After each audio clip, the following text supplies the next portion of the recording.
सियावर रामचंद्र जी की जय। आप सभी श्रद्धालु प्रभु श्री राम के परम भक्तों का मेरे इस चैनल पर एक बार पुनः हृदय से स्वागत है। कल जहां पर हमने विश्राम लिया था उसके बाद अब आगे बढ़ते हैं। अपनी यात्रा तुलसीदास कृत रामचरितमानस को पुनः प्रारंभ करते हैं।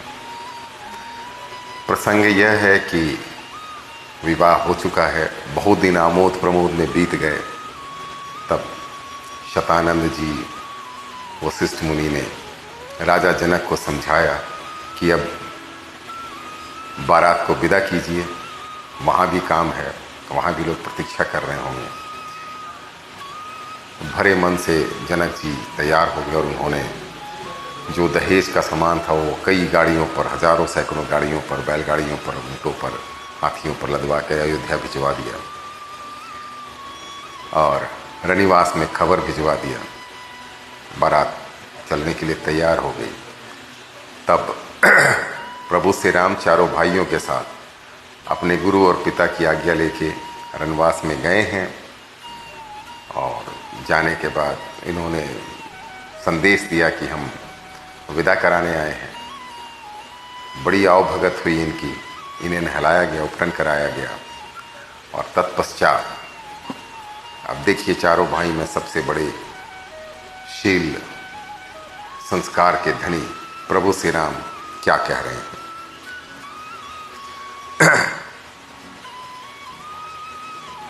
राउ अवधपुर चहत सिधाए, विदा होन हम यहाँ पठाए।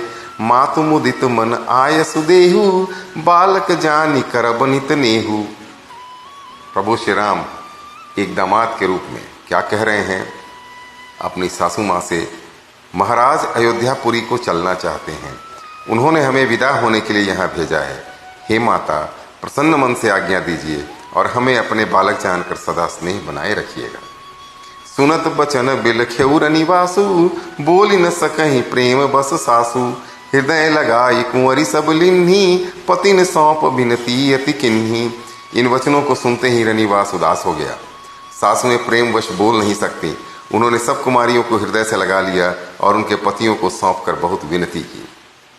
अब यहाँ पुनः आप देखिए तुलसीदास जी की जो कवित्व रचना है उसकी विशेषता। यहाँ पुनः उन्होंने छंद का प्रयोग कर लिया और करि विनय सिय राम ही समर्पी, जोरी कर पुनि पुनि कहे। बलि जाऊं तात सुजान, तुम कहूँ विदित गति सब की है। परिवार पुरजन मोहि राज ही, प्राण प्रिय सिय जानी भी।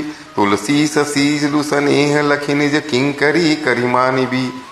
विनती करके उन्होंने सीता जी को, श्री रामचंद्र जी को समर्पित किया और हाथ जोड़कर बार बार कहा, हे तात, हे सुजान, मैं बलि जाती हूँ, तुमको सबकी गति हाल मालूम है। परिवार को, पुरवासियों को, मुझको और राजा को सीता प्राणों के समान प्रिय है, ऐसा जानिएगा। हे तुलसी के स्वामी, इसके शील और स्नेह को देखकर इसे अपनी दासी करके मानिएगा। तुम परिपूर्ण काम, जान शिरोमणि भाव प्रिय। जनगुण गाहक राम, दोष दलन करुणायतना। तुम पूर्ण काम हो, सुजान शिरोमणि हो और भाव प्रिय हो, अर्थात तुम्हें प्रेम प्यारा है। हे राम, तुम भक्तों के गुणों को ग्रहण करने वाले, दोषों को नाश करने वाले और दया के धाम हो। अस कही रही चरण गहिरानी, प्रेम पंक जनु गिरा समानी। सुनी स्नेह सानी बरबानी, बहुबुद्धि राम सासु सन मानी। ऐसा कहकर रानी चरणों को पकड़कर चुप रह गई, मानो उनकी वाणी प्रेम रूपी दलदल में समा गई हो। स्नेह से सनी हुई श्रेष्ठ वाणी सुनकर श्री रामचंद्र जी ने सास का बहुत प्रकार से सम्मान किया। राम विदा मांगत कर जोरी, किन्न प्रणाम बहोरी बहोरी। पाई असीस बहुरी सिरुनाई, भाईन सहित चले रघुराई। तब से रामचंद्र जी ने हाथ जोड़कर विदा मांगते हुए बार बार प्रणाम किया। आशीर्वाद पाकर और फिर सिर नवाकर भाइयों सहित श्री रघुनाथ जी चले। मंजू मधुर मूरति उर आनी, भई स्नेह शिथिल सब रानी। पुनि धीरज धरि कुंवरी हकारी, बार बार भेट ही महतारी। श्री राम जी की सुंदर मधुर मूर्ति को हृदय में लाकर सब रानियां स्नेह से शिथिल हो गईं। फिर धीरज धारण करके कुमारियों को बुलाकर माताएं बार बार उन्हें गले लगाने लगी, भेंटने लगी। पहुंचा वहीं फिर मिलही बहोरी, बढ़ी परस्पर प्रीति न थोरी। पुनि पुनि मिलत सखिन बिलगाई, बाल बच्छ जिमिधेनु लवाई।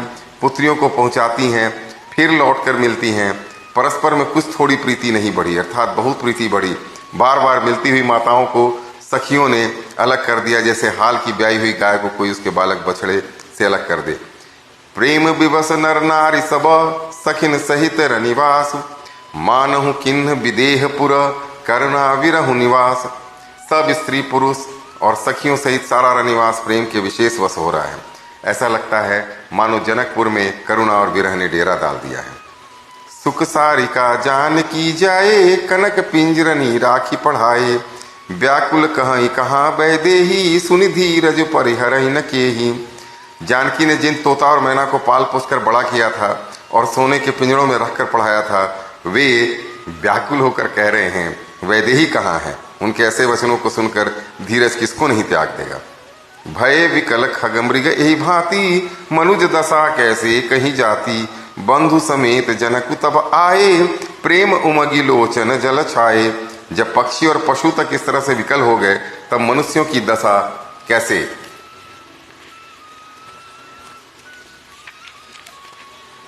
कही जा सकती है। तब भाई सही जनक जी वहां आए, प्रेम से उमड़ कर उनके नेत्रों में प्रेमाश्रुओं का जल भराया। सिय बिलो की धीरता भागी, रहे कहावत परम विरागी। लिन्ही राय उरलाई जानकी, मिटी महामर जाद ज्ञान की। वे परम वैराग्यवान कहलाते थे। पर सीता जी को देखकर उनका भी धीरज भाग गया। राजा ने जानकी जी को हृदय से लगा लिया। प्रेम के प्रभाव से ज्ञान की महान मर्यादा मिट गई, ज्ञान का बांध टूट गया। समुझावत सब सचिव सयाने, किन्न विचारु न अवसर जाने। बारही बार सुता उरलाई, सजी सुंदर पालकी मंगाई। सब बुद्धिमान मंत्री उन्हें समझाते हैं। तब राजा ने विषाद करने का समय न जानकर विचार किया। बारंबार सभी पुत्रियों को हृदय से लगाकर सुंदर सजी हुई पालकियां मंगवाई। प्रेम विवश परिवार सबु, जान सुलगन नरेश। कुंवरी चढ़ाई पालिकिन, सुमिरे सिद्ध गणेश। सारा परिवार प्रेम में विवश है। राजा ने सुंदर मुहूर्त जानकर सिद्धि सहित गणेश जी का स्मरण करके कन्याओं को पालकियों पर चढ़ाया। बहुविधि भूप सुता समझाई, नारी धर्म कुल रीति सिखाई। दासी दास दिए बहु तेरे, सुचि सेवक जे प्रिय सिय पिकेरे। राजा ने पुत्रियों को बहुत प्रकार से समझाया और उन्हें स्त्रियों का धर्म और कुल की रीति सिखाई। बहुत से दासी दास दिए जो सीता जी के प्रिय और विश्वास पात्र सेवक थे। सिय चलत व्याकुल पुरवासी, हो ही सगुन शुभ मंगल राशि। भूसुर सचिव समेत समाजा, संग चले पहुँचावन राजा। सीता जी के चलते समय जनकपुरवासी व्याकुल हो गए। मंगल की राशि, शुभ शकुन हो रहे हैं। ब्राह्मण और मंत्रियों के समाज सहित राजा जनक जी उन्हें पहुंचाने के लिए साथ चले। समय बिलो कई बाजने बाजे, रथ गज बाजी बरातिन साजे।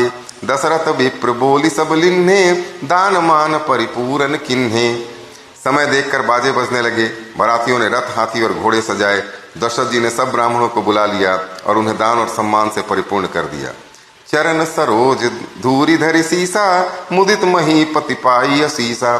सुमरी गजानन किन्ह पयाना, मंगल मूल सगुन भय नाना। उनके चरण कमलों की धूली सिर पर धरकर और आशीष पाकर राजा आनंदित हुए और गणेश जी का स्मरण करके उन्होंने प्रस्थान किया।